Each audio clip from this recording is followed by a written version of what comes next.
Linaw man o init, bahalag way sulod imuhang wallet. Ug kung sa pagka-hectic ang sked, kitang tanan bise. Wala jud ta na presidente, pero kung willing ka buhaton jud ba bisan ang kwarta sa pita ka 20. So, love God is to obey His commands. Wala na pero og kung an ang tinuod nga gugma sa buhat makit-an pag-share sa iyang pagkabuutan.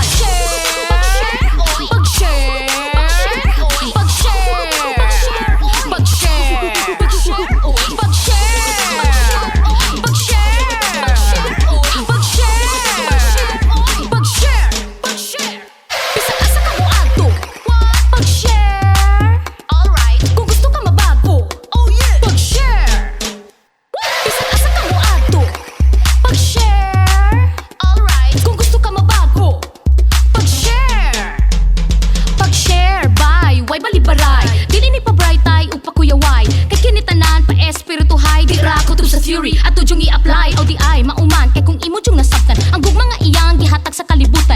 Dili ka maulaw isang yawang tanan, dili ka mahadlok isulti ang iyang ngalan. Don't say you love him but you're not sharing the gospel. Don't say you serve him but you are making up trouble. Sharing is giving, it's speaking and winning. Sharing, that's what the disciples are doing. Amazing, yeah, amazing grace. Ang atong Ginoo mamuhat in mysterious ways. Mangusog ta, dasig ta kay siya ang nauna. Ayaw gulata nga dili ka kamata. Pag-share, pag-share,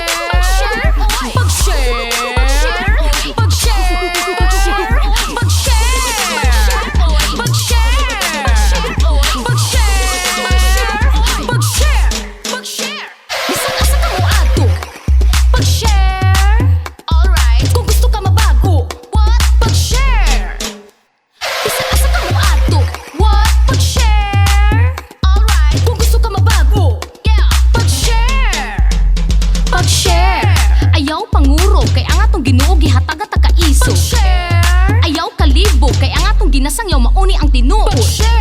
Ayaw ka ulaw kay wala tay rason na siya atong ikaulaw. Ayaw ka talaw kay ang atong Ginoo sa ato ang nagatan. Pag-share. Ayaw ka suya kung dili maminaw sa imong istorya.